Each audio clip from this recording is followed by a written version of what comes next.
We were playing with a puppy in the back, so forgive us. Good morning. My name is Nell, Lawrenz-Wareham. I'm going to welcome up our guest to join us on stage and then do an introduction. So we're joined this morning by Migizi Pensoneau and Sydney Freeland and lots of family members. So thank you for being here this morning. Let's give them a moment to come on in. Here they come.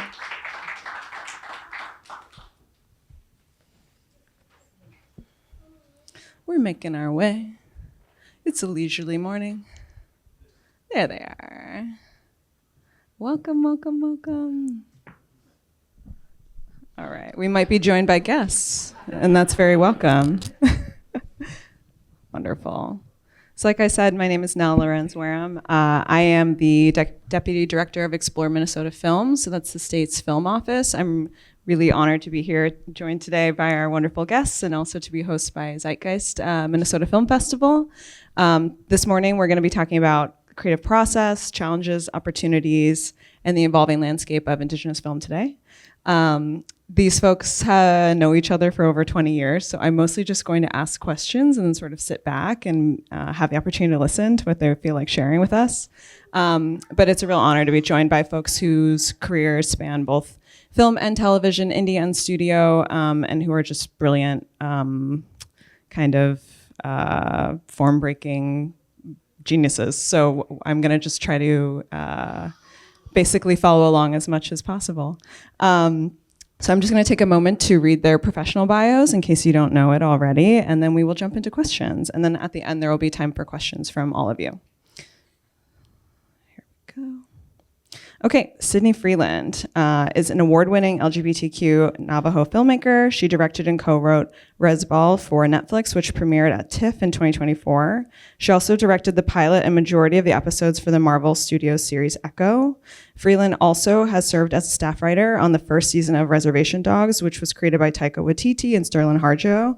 Freeland's other television directing credits include Star Trek, Strange New Worlds, Rutherford Falls, The Wilds, The Walking Dead, World Beyond, Fear the Walking Dead, Nancy Drew, Emergence, Tales of the City, Impulse, Heathers, P-Valley, Grey's Anatomy, and Station 19. And something that's not on here. just really new. Something that's also not on here is she directed the last 2 episodes of the upcoming Little House on the Prairie series, which we're very excited about here in Minnesota. And we were joined also by Echo this morning, which is perfect. You're all welcome. We'll get Echo's bio in there next. And then Migizi Pensoneau is a writer, producer, and founding member of the sketch comedy troupe, the 1491s. Pensoneau is most well known for his work on FX's award-winning Reservation Dogs, for which he served as a co-executive producer and writer, which garnered a Peabody Award and an Emmy nomination. Pensoneau has also, yes, give him a round of applause for that. Pensoneau has also written and produced on shows Barkskins, Government Cheese, and Time Bandits. Most recently, he served as a writer and co-executive producer on the award-winning Alien Earth for FX, which has been renewed for a 2nd season. Okay, so my first question is, how did you all meet? And I heard the way that you kind of mark the time, but just share with the folks in the room. How did you all first meet? I don't remember. We were part of a program out of the Institute of American Indian Arts in Santa Fe, New Mexico, where they, I don't know, we were like in our early 20s, and they sort of a little bit sold us a bill of goods. It was a program that was pretty nascent at the time, and it was funded. I don't think we really knew the impact of this or what this meant, but it was funded by ABC and Disney through their television fellowships and their diversity programs there. And so this was a program that gave you 6 weeks, and they threw a bunch of up and coming native filmmakers together to try, and they promised you the world. They're like, we have all this equipment and money and all this stuff. They didn't have any money, but they had was room and board and like a couple of janky cameras. So, but for people with like verve and naivete of being able to do things, it was actually a perfect place for people to like come together and make stuff happen. And we were both part of that program. Yeah, and it was a summer-long program, and again, I think it was like there was a group of us there that we all kind of met each other, and we had equipment, and it was sort of like let's get the gang together, and I'll be a DP on your short film, and then maybe you can be an AD in my short film, and then it was just a group of us all kind of working together, and we created. I think we worked on like 12 short films that summer in various capacities. I was a grip, I was a AD, I was a all different positions. But yeah, it was 20 years ago now. Yeah. One of my next questions is, who are some of the authors, visual artists, filmmakers, performers, thinkers, et cetera, that are inspiring your work right now? And also maybe the folks that kind of got you into this, but kind of where you're looking maybe outside of film that's exciting you.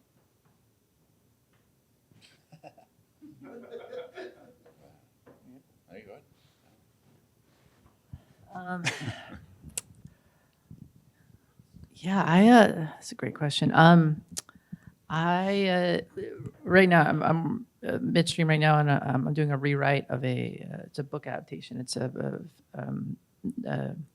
true story. It's a book adaptation of this book called The Real All Americans, and it's about the Carlisle Indian boarding school football team. They played against all the powerhouses of the day back in the early 1900s.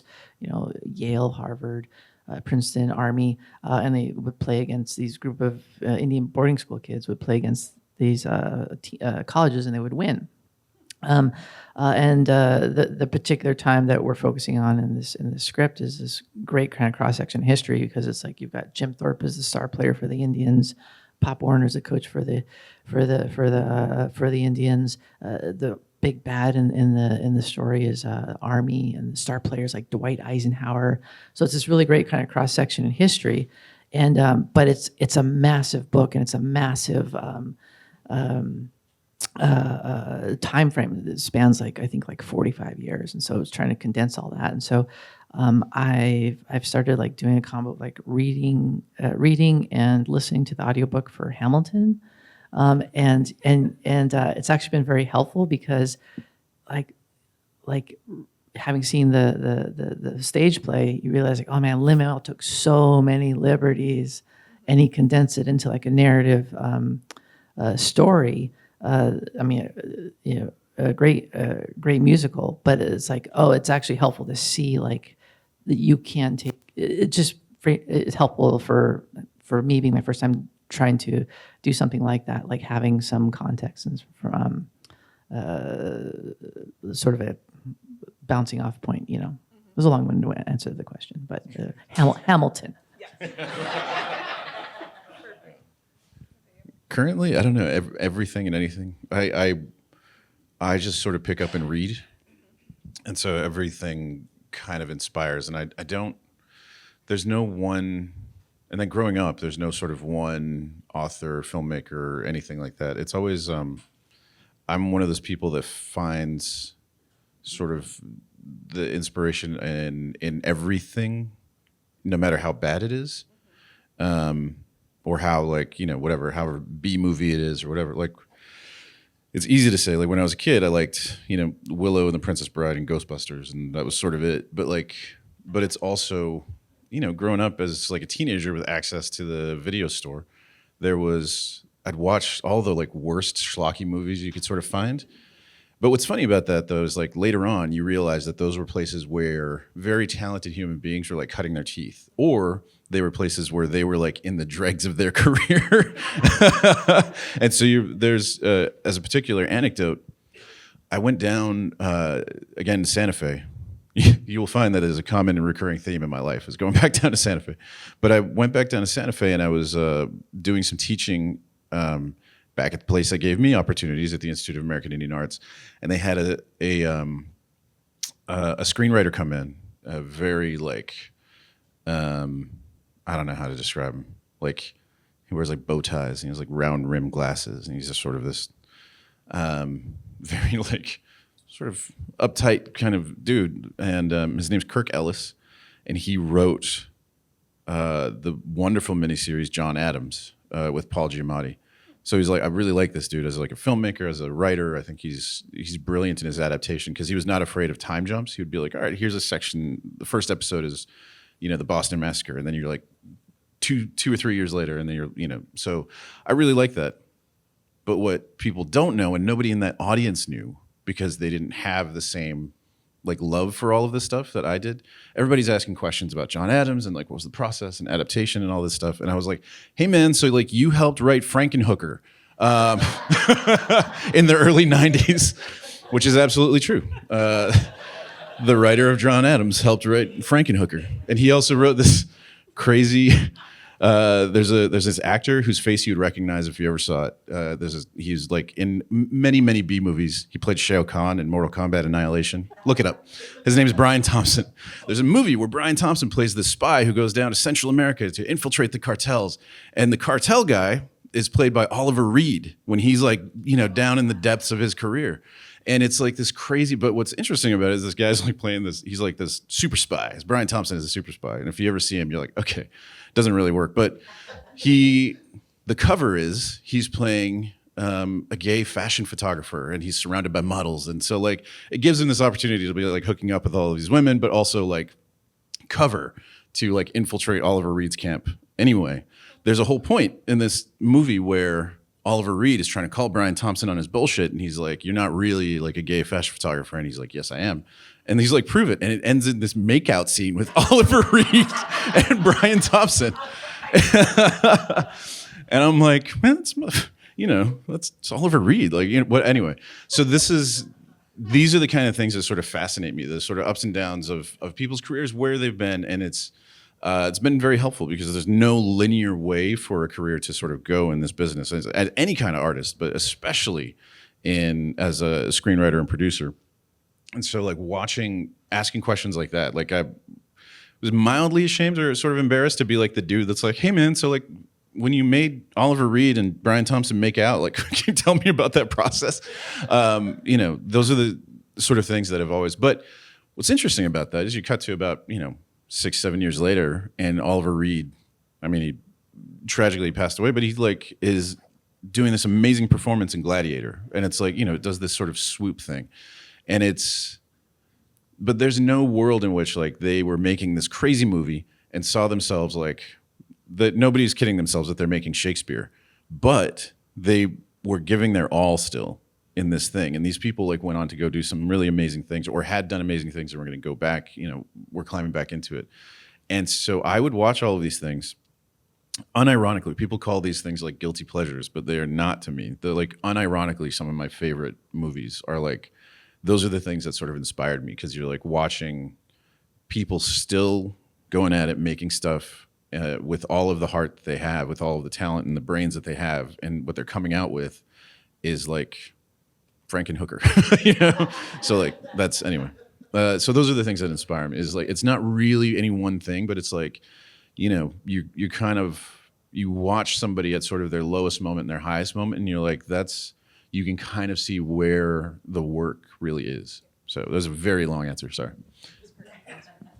My next question has to do with like how you collect your ideas. Like when you're getting inspired by something, or you see something in the street in the world, and you're like, I got to put that in a film. I got to, put that on screen. How do you sort of like keep track of those things, or how do they strike you? And you're like, you write them down, or is it in a sauna, bulletin board? Yeah, for me, I just like there'll be any number of moments throughout life, or when you're reading something or watching something, or you're just going out in the world, and something that makes you feel a particular way or whatever, and then you just sort of hold on to that, and later you throw it into for me as a writer and producer, like I'm not a director, I don't really have that bug in me to do that, but like so for my process, it's more like I will try and chase that feeling and chase that moment and do what I can to evoke that in others and find a way to do that in other places. That's it. Yeah. I think I'm sure there are more formal ways to do this, but I just have like a notes app on my phone, and it just literally says like, what if ... and then like if like a catchphrase, or like an actor in a film, or like it's dumb idea, I've got a whole thing of dumb ideas on my in my phone. But yeah, I think every time I try to come with an idea I think is great, and I was like, oh, I'm going to remember this, and then I forget it. So yeah, I'm sure there are better ways to do it, but I just have a notes app on my phone. Share a mistake you made early on in your career that you would want to protect others from making, and maybe a mistake that you've made recently. I mean, you can't do this now. After the program that Sydney and I were a part of in Santa Fe, we continued to work together. We stayed on our friend's couch and like pooled our like $20 that we had together and ate McDonald's dollar menu and stuff. 7 straight days. Yeah, man, that was insane. Yeah, I think we both got sick. But there was also we had sort of the gall to do this, but I realize in retrospect how creepy it is. Like we just went around the mall and would go to people and be like, "Hey man, you want to be in a movie?" Like, and we would do that. That I think is not something I would do now or ever again. Well, can I add that real quick? So we were doing a short. This is like 2007, right? Or 2006, 2007, and we're doing a short film, and we had an actor that didn't show up, like the morning of, and it was Wantia, right? Yeah. And the actor didn't show up, and we're supposed to shoot, and like we don't know, right? And so literally, like we're short like a male actor. And we went to Starbucks, and there was just a group of like 3 like Latino men having coffee. And we walked up and we're like, "Hey, do any of you want to be in a movie?" and then this one guy, his name was Juan Tio. He was like, "All right, sure." And he just followed us out of the Starbucks. He got in a car with us, and he drove us to an undisclosed location, and just was game for shooting a black and white noir film about a girl that commits suicide. Yeah, right? it was a very dark thing, and I'm like, he just straight up went to somebody's house. Don't do that. Yeah, don't do that. I think it's hard to say. So I wouldn't, though. Honestly, like any mistakes that you make are things that inform who you become, what you do later on. It's hard to say like don't do this or that. We had a joke when I was doing with the 1491s, a sketch comedy group that I was a part of. We would go to schools. Me not having any kind of college degree at that time, and neither did my brother Bobby. And the two of us would go to these schools, and we'd be like, "Yeah, stay in school. Don't be like us." Like I don't know what to tell you. Like there's no one way that any of this works out for people except for tenacity. And so that that's the I don't know. Be true to yourself. Anytime that you're finding yourself compromised, maybe don't go down that road. But that's about it. Yeah, I mean, if anything, I think the only mistake is kind of like sounds kind of pretentious, but the only mistake is to not make mistakes, because I think it's so much of every single shoot that I go into, it's like, okay, I think I have a handle on how things work, and I'm gonna it's gonna be smooth sailing, and all you gotta do is get to the scene, and then inevitably every single time I make a mistake, or I screw up in some way, fashion, manner, and then it's like, okay, I'm not gonna do that next time, and then the next one you find new ways to screw up, and so it's just like, but I think if you are making mistakes and if you are falling flat on your face, that's a sign that you are pushing your boundaries and pushing who you are as an artist, and that's where I think that's ultimately where growth comes from. So make mistakes, but don't go to people in a Starbucks and ask them to follow you to an undisclosed location. You shared a little bit about this earlier, about something that you're looking at adapting, but what's one story you would love to adapt or remake, whether or not something you love or you hate it, or if you could get your hands on it, what would you jump at the chance to remake? I've been pretty blessed to work on some really interesting stuff, and there's a back and forth to it. I chased down, there's a book called Shibumi that my mom introduced me to when I was in my early teens, and it's this sort of like, it's a spy novel about like the best spy that's ever been. It's like James Bond times 14, but it's also got this like really deep and profound undercurrent of spirituality and profundity through it, with very like anti-capitalist, anti-Western statements through the whole thing. And so it plays into all the tropes of a spy novel while slowly becoming something much deeper by the end. And Man, I would be both the best person and the worst person to ever adapt it. Like I chased it down and I had a conversation with the people that own the rights right now are the dudes that did John Wick, Chad Stahelski. And I met with him and we talked about it. And they had talked about the things that they were going to change to adapt it. And I was like, well, no, you don't want to change that. Like, that's a big part of the... And I realized, like, no, I really shouldn't be the one doing this because it's going to be... I would do something that would probably be too faithful and doesn't really translate in the same way. And they are making, it's like John Wick 11 or whatever. And I'm like, that's not really what the story is either. But they're just using the IP. So it's hard. It's like a double-edged sword. I think there's the best thing is like there's to do things that you aren't that love that much or aren't that attached to, because then you can be the person that just rips stuff out and not have to be precious about it. And that's kind of how I've gone about now chasing down things. So it's like, oh yeah, I really like this, or I like this thing. Like with the Alien thing, I really like that franchise, but I was like, I don't think Alien Resurrections is the best movie ever. So I'm like, I don't mind, jamming up the works and messing with what we have to do with it, so. Yeah. I mean, I think one of the things for myself is just like, I think the whole, again, like with this adaptation of this, the Real All Americans is what I find, what I feel I'm passionate about the story is that it's a portrayal of the Indian boarding school experience, right? Which is something that for a large part of American history is just doesn't exist, right? So like most of mainstream American history, like their knowledge of the indigenous experience like ends in like the 1880s and cowboys and Indians and like no one bothers to ask question like what happened next, right? And so then of course you've got this whole boarding school experience and I think for myself it's always like I've felt like, oh, this is a story that needs to be told. This is a story that needs to be out there. And, and obviously there was like, I think Sugarcane, the documentary came out 2 years ago now and, had some really great acclaim. And, but what I love about the story is that it's a chance to tell the boarding school experience in the trappings, in the wrapping of a sports movie. So yeah, it's very exciting. My next question has to do with a genre or format you haven't done yet, a cooking show, rom-com. You did Aliens. I think it's so exciting to see folks play with genre. We've done that. We actually, Sydney and I were PAs once on Dinner Impossible with Robert Irvine. Oh, a cooking show. Yeah, we did a cooking show. No, I mean, for myself, I do like exploring. Whenever I'm like looking at the next project I'm going to do, I look at like what I've done and go like, what haven't I done yet? And that's just sort of, it's kind of a guiding light.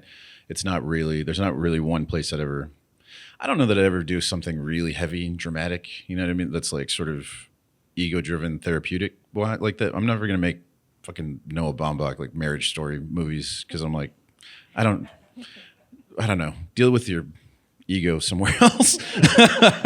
And so that is not really my thing, but I'm literally open to anything else. Like I love genres of all kinds. And even as I say that though, I'm like, well, I don't know, like a Resi-ass Marriage Story would be pretty fucking hilarious. But I don't really, so I don't know. There's nothing like I really sort of chase down, like a lot of very sort of like able-bodied, privileged males. I just sort of tend to fail up. And so whatever comes next is what I'm going to do. And I've been lucky that way. So. It's funny, like that the cooking show. That was actually a great introduction to the industry for me because I was we were both production assistants on that show, and that was a great experience for myself. Like I've done short films and everything of like how the industry works, and I remember like the premise of the show is like it's like you have like 60 minutes to cook a meal, right? And so they shot it in my hometown. And I'm originally from the small town in New Mexico called Gallup, New Mexico. It's on the border of the Nell Reservation. And the head chef, he's got to gather all these ingredients in like 60 minutes and say they go to the local grocery store, which is my grocery store, what I get groceries from. And then he's like going through and he's like, and so what they had done is they had gone, the closest city is Albuquerque. It's like 2 hours away. And they went to the Whole Foods there, and they bought all the ingredients ahead of time. They had a whole script for this whole thing, right? And so, and then they planted all the ingredients in the small town grocery store. And then so you have the host of the show. He's like walking out. He's like, what this dish calls for is like sea bass. And he like goes over to like our small town thing, and he pulls out sea bass, and sea bass at bashes. It's like I need some star anise, And so he's pulling out the stuff, and I was like, oh wow, this is like, this whole thing is like made up. Everybody is making this up as they go along, and I think, and from there I was actually ended up working on an entire season of a cooking show, and it was all great experiences, and just branching out and working in different mediums really helps inform you, because you never know how that's going to help your work. Something I really would love to do is a Western. Western, yeah. Really, really, really, really want to do a Western. It's funny because it's like you realize when you start working in this industry, so much of this is just fantasy, right? And then it's like, okay, if I'm being told that I can't make this story, is this also a fantasy, right? Like, what fantasy am I inside of, and how do you break out of it, All right, let's see. My next question is, what is your favorite fictional hero, and who is your favorite hero in real life?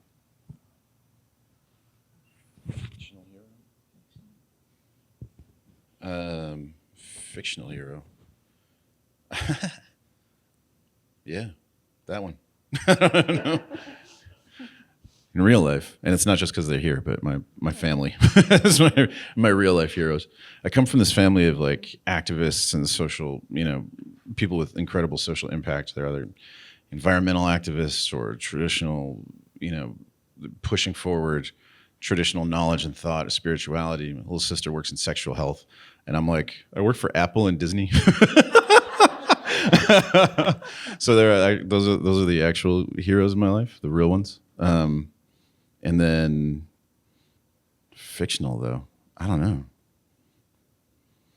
Maybe it's always the stories that I'm drawn to, the things that I like watching, are the people that sort of like that classic, that Bruce Lee thing or Jackie Chan thing, where it's like the person that doesn't want to fight and then in the end has to like kick ass and take names. I'm like, I don't know, all of those people. Like whenever that's like the story, I'm like, I'm set. I'm like, yep, this is what I'm gonna do.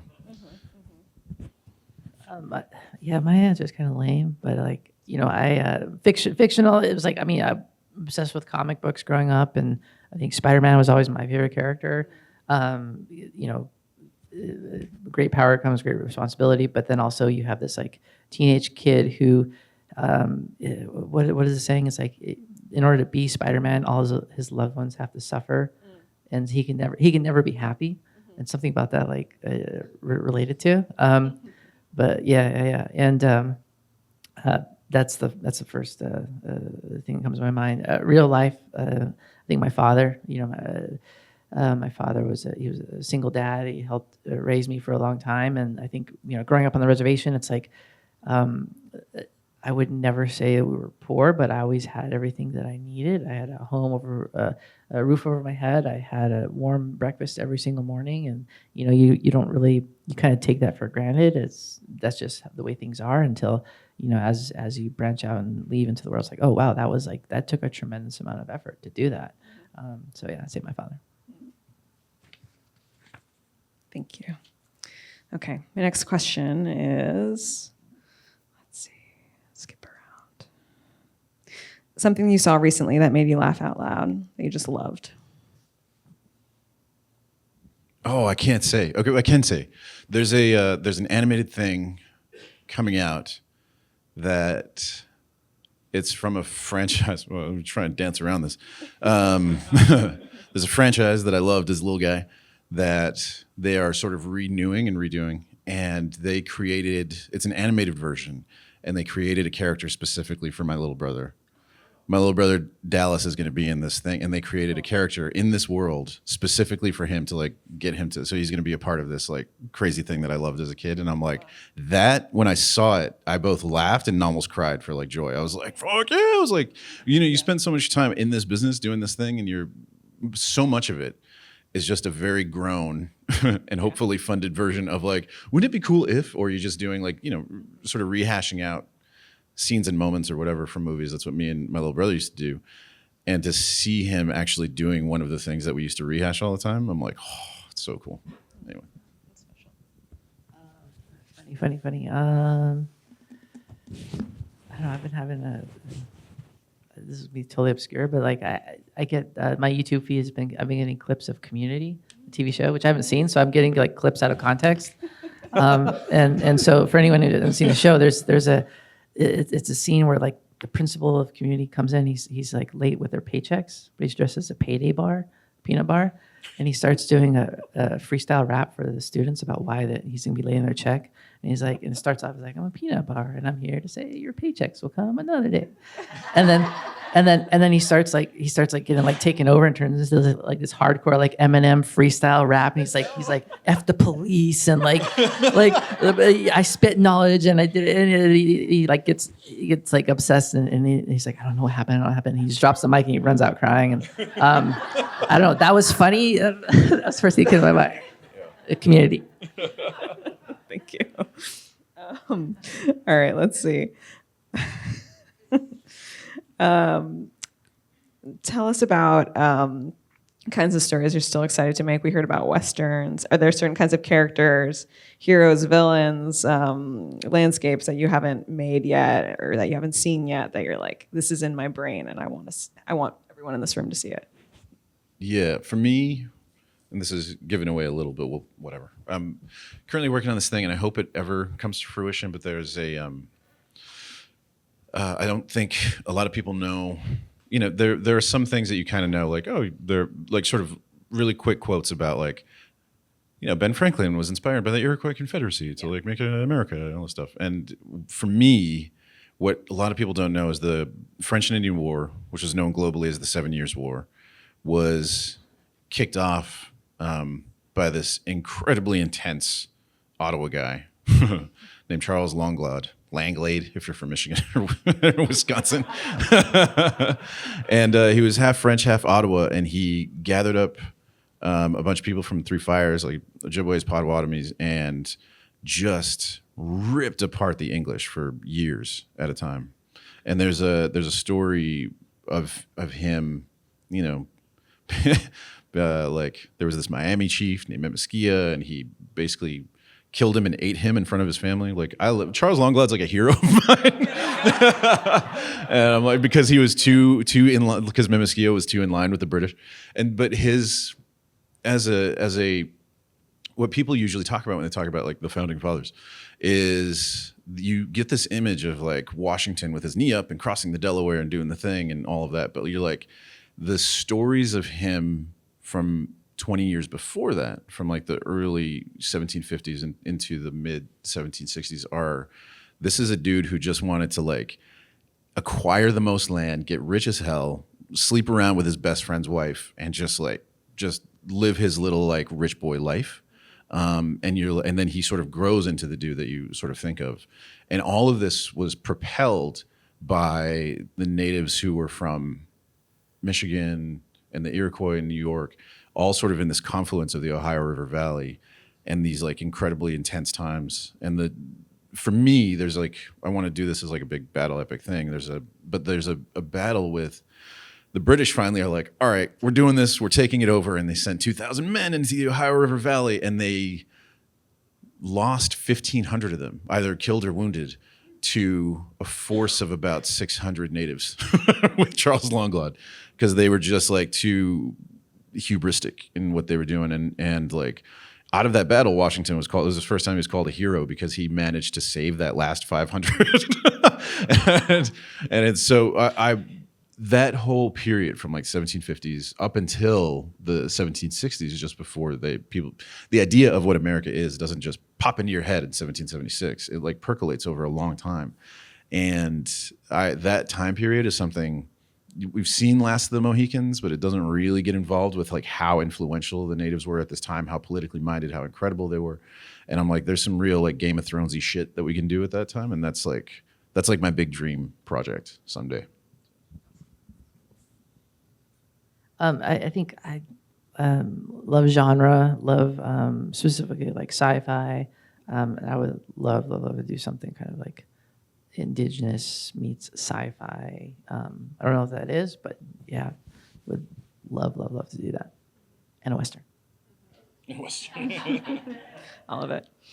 One of the questions I want to ask you all is how you sort of infuse place into your writing or the way that you shoot, like whether it's the places that you're from or the places that you're in when you're making your work. What kind of like little details do you always try to bring forward?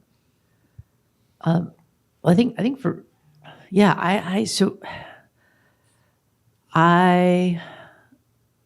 come from a marginalized community, right? And so a lot of times, like the story and material that I'm working with is like, I think the characters that I kind of gravitate towards the most are those characters that are kind of like usually othered or marginalized or misrepresented. And like, I try to like bring those characters more to the forefront and you know, get them out of the periphery. I kind of, you know, because I think that, again, like it goes back to like, again, like Reservation Dogs was like season 1, we wrote that during COVID.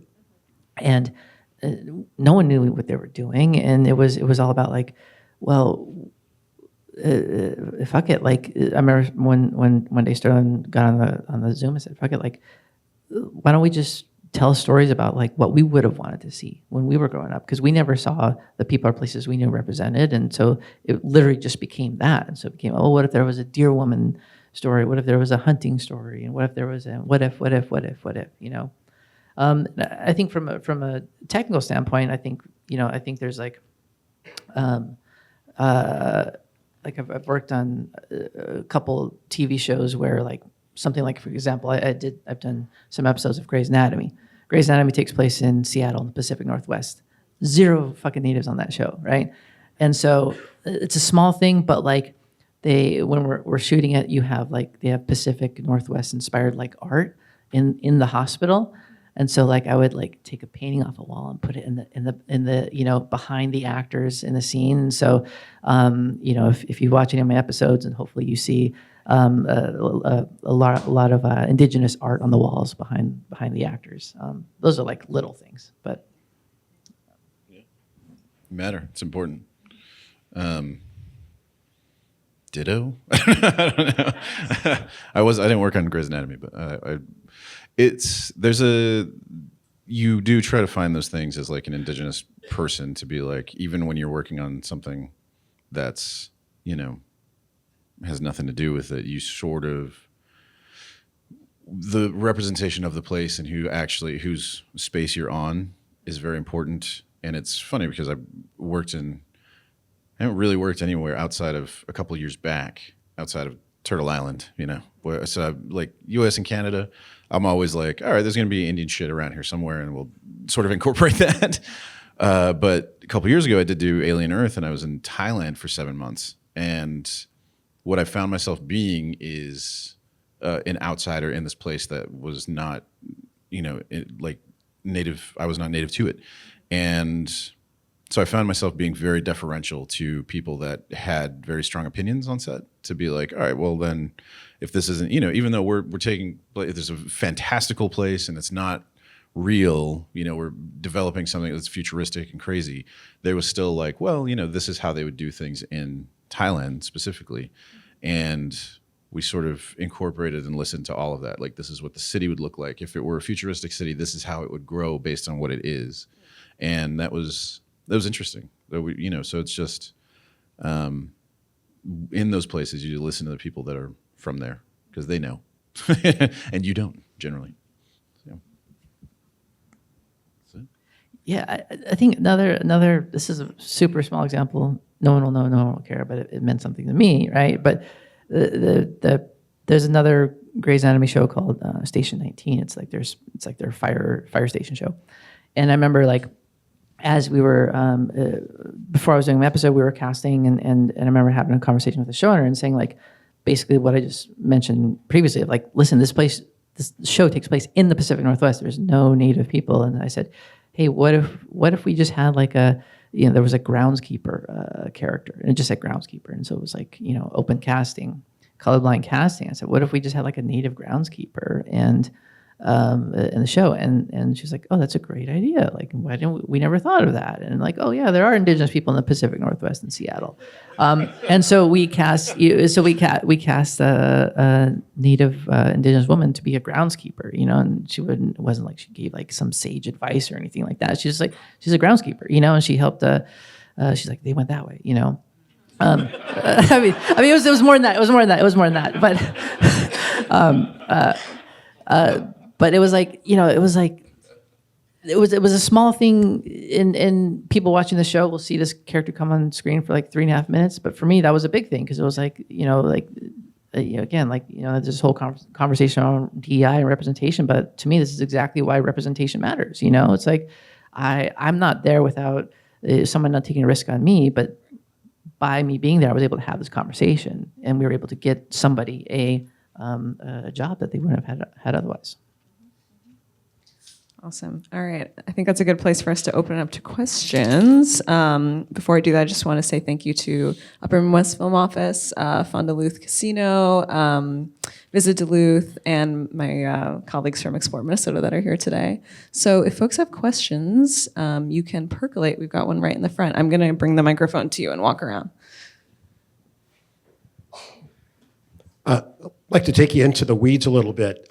Your approach to writing, be it an original screenplay or for episodic. And by the way, I love Alien Earth. I'm glad to hear that. I thought it was canceled and it's coming back, thank goodness.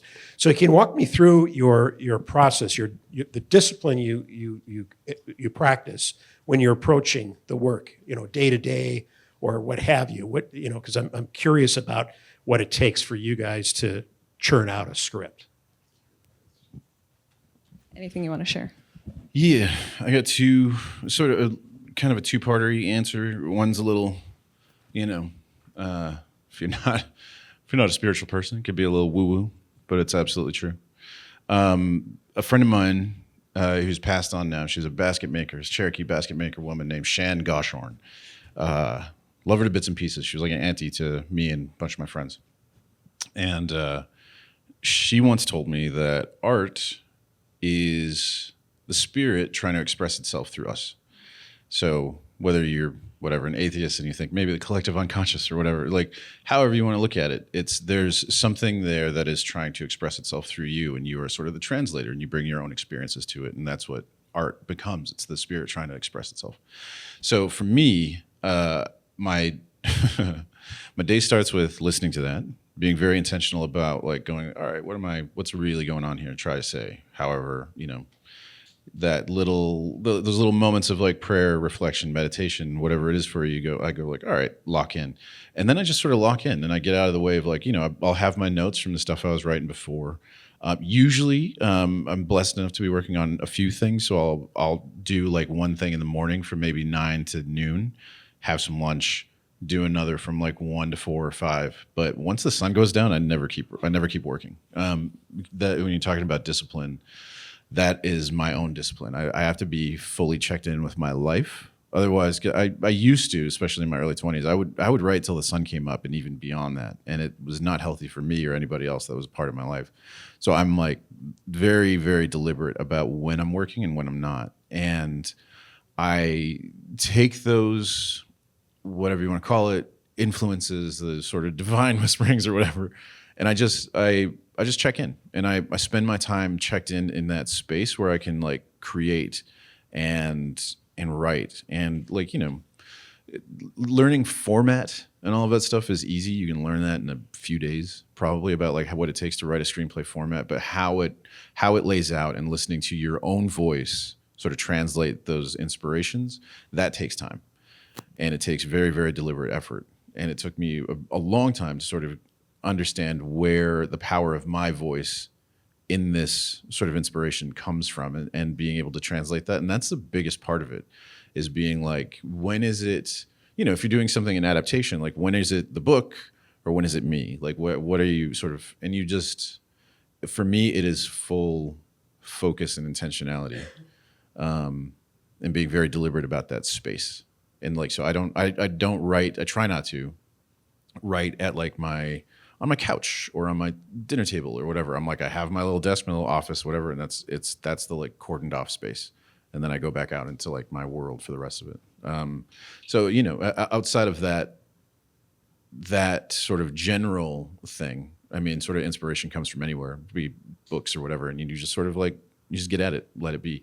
But I think discipline was the exact right word, especially for a writer. again, like with directing or anything else, those are easier, or not easier, but those are different. It's a different consideration. For writing, you are the only one who can push you forward. So that's, yeah.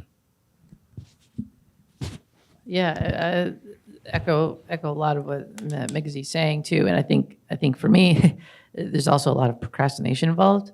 I think for myself, it's like actually echo a lot of what he's saying. It's like when you're sitting down, writing and directing, I think are two different things. And to me, writing is infinitely more difficult than directing, right? Because with directing, you're dealing with a set amount of variables. There's parameters. When you get on set, you get on a stage, there are the literal borders of the wall, the set, whatever you're shooting in. And there, with writing, it's a blank page. It's an infinite amount of possibilities. And so for myself, it's probably like a ton of procrastination and just trying to find an entry point. But what I found just technically is like I have about 4 good hours a day, which translates to about 12 hours of directing, which translates to about 10 hours of editing. It's all kind of relative, right? So for me, my sweet spot is kind of like writing from 10 to 12, and then taking a break, and then writing again from like 2 to 4, 3 to 5. And then if you get in a flow, you can kind of go longer. But I try to kind of keep that. And so much of it is just you sit, you get in the chair, and you just have to start writing, and then fighting the never-ending battle against yourself to just put words on the page. And I think that's like the first step. And then really, I think once you get into it and like once you're kind of writing, it's tough because one of the most valuable things I found is like as you're writing, you can get into this trap of like trying to like tell a story for somebody else. What is Nell going to think? What is Migizi going to think? Like, oh, okay, like what? How can I write this so they will like it? And I found like you do that, and you start getting into this trap of like pleasing all the people all the time, and you just get this watered down piece of of nothing. And so for myself, it's like the thing I try to come back to is like no matter what I'm writing, no where I'm at, I write a scene, I reread it, and I say, is this resonating with me? And if the answer is yes, I can move on.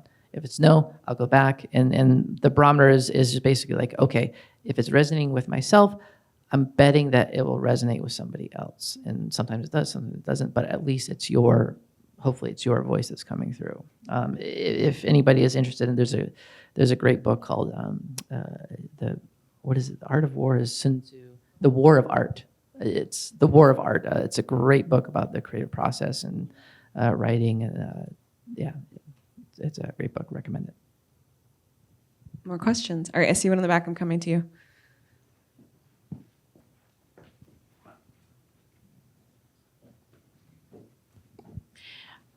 I just wanted to ask, like, you have a lot of experiences, and what was the most memorable moment in your career that you would like to share with all of us that pushes you maybe to this day?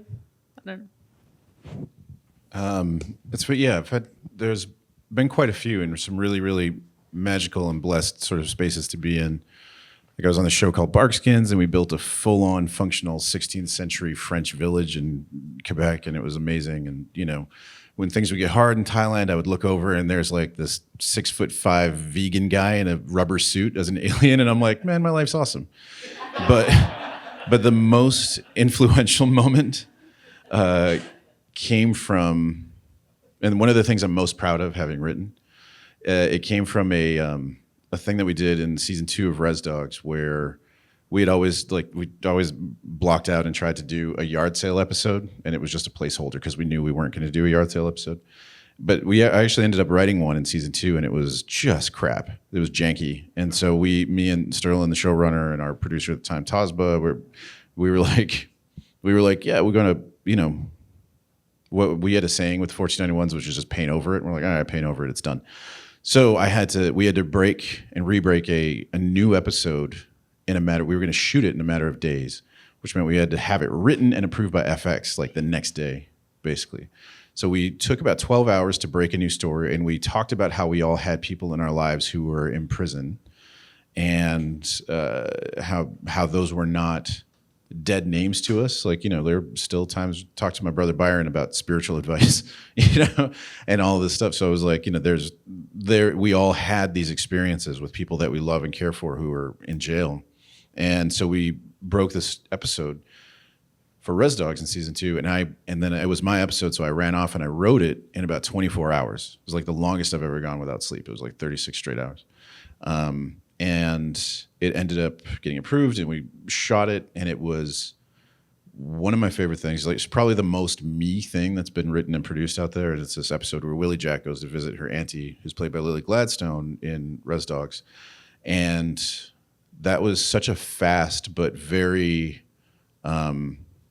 incredibly rewarding experience, and I will never forget it because it was so intense and so but it was so worth it. I'm very proud of that episode. I'm very proud of what we did with it. So yeah. And to put some flowers on Migizi, I don't know if we've had this conversation, but that episode is my favorite episode of Reservation Dogs, full stop. And it's also one of my favorite episodes of television, period. It's Willie Jack learns that she's comes from medicine people, and she carries the medicine herself. Yeah, I think I mean, for myself, I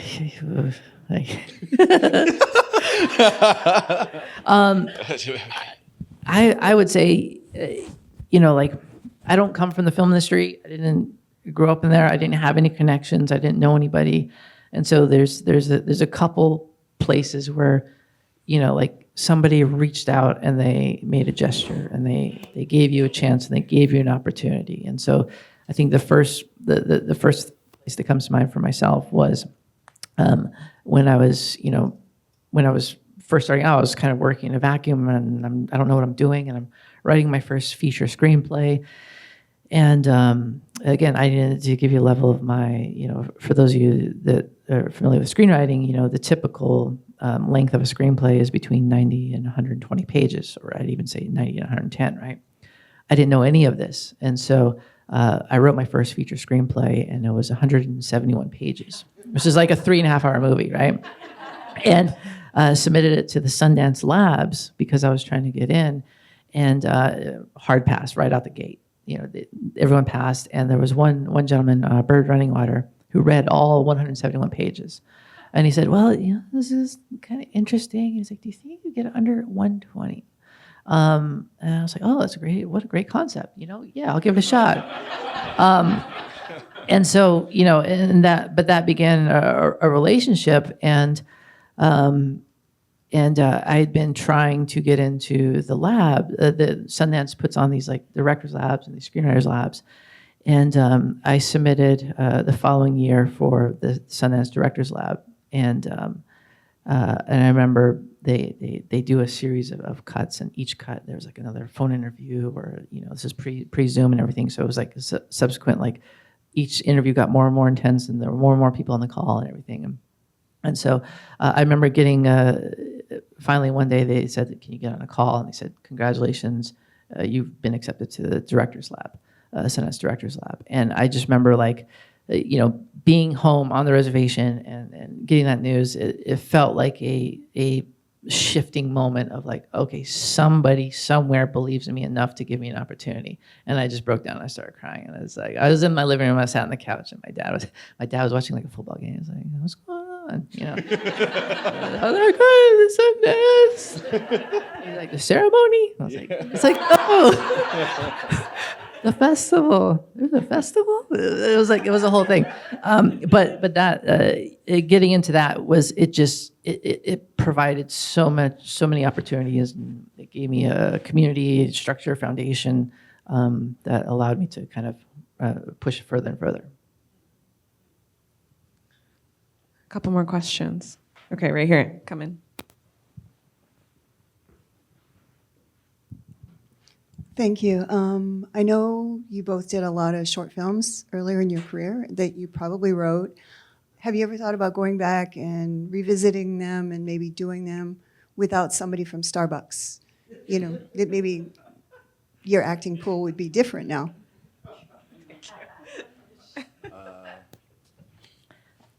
not so much going back and making them, remaking short films, but I will say there is value. There's tremendous value in just making things, making short films, right? When I was trying to get my first film made, at this point I'd done probably a couple dozen short films, like different spec commercials and short films and all that stuff. And I was trying to get my first feature film made, and we couldn't get the financing, we couldn't get the money, and it got to this place where I was getting very frustrated. I started feeling sorry for myself, and I was having lunch with a friend of mine, this Mexican Indigenous filmmaker. Her name is Yolanda Cruz. And she kind of gave me some tough love. I was sitting there kind of crying. I was like, I just want to make this movie and I can't. I just want to direct. I just want to get back in. I just want to make something. I just want to shoot something. And she's like, well, stop crying. Just write a 4-page script, or just write a script and then go shoot it. And I was like, but I just want to shoot something. And she's like, stop crying. And so anyway, long story short is that I went home and I had this fascination with Back to the Future, growing up, and I wrote this short film about this young girl who wants to make a hoverboard with items around her house, right? And did this short film called Hoverboard, and shot the film. It got picked up by some websites, like sci-fi websites and stuff like that. And then fast forward, we get the money to do my feature. I shoot my feature. I do another feature, and then I'm able to work and move into TV, and do episodic work and everything. And then, so this was 2012. Fast forward to 2021, and I was interviewing for a job with Marvel. And it was this show called Echo, and beforehand, the way these things works is your reps will come in, they'll kind of hype you up, and they'll send in your work samples and everything. And so I put together this whole pitch where I'm pitching the project to Kevin Feige, Lou Esposito, Victoria Alonso, the heads of Marvel Studios, about why I should be the director on this show. And so I just it was all over Zoom. I can't get a read on anybody, and so I'm doing my whole song and dance, hire me, and then I get to the end of the call, and then we have some questions. And at the very end of the call, Kevin goes, hey, by the way, I really loved your short film, Hoverboard. And we had this conversation later on, and he said, that's what we were looking for, was that kind of energy and tone and everything. And it wasn't the reason I got the job, but it was one of the reasons. And that only came from a conversation having with a friend of mine, and it was just make something, So to answer your question, it was yes, if you have the opportunity to shoot something, do it. Just don't think about it. Pick up a camera, get your friends together, go shoot something. I don't know, man. I'd like to see Osama Loves Fry Bread as a feature film. We did a short film called Osama Loves Fry Bread, where Osama bin Laden was hiding on Navajo Res. It was fantastic. I would watch that. But no, for me, some of the, especially the earlier ones, from my early 20s, is not. Those were places where I was still finding my own voice, and that really didn't start getting developed until I was working without the parameters of what I thought other people wanted.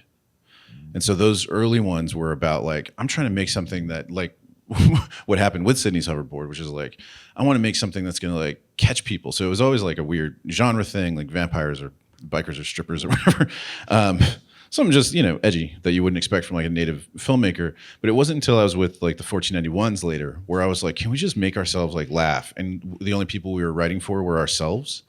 And it took me a minute to sort of get into that groove. So from there on, maybe there'd be funny 1491 stuff I'd like to bring out. But Res Dogs was kind of the next evolution of 1491 stuff. I kind of feel like we did it. And so I'm not really, I wouldn't be eager to go back and explore any of that stuff now. But it was all very formative to who I have become, whatever I'm going to be.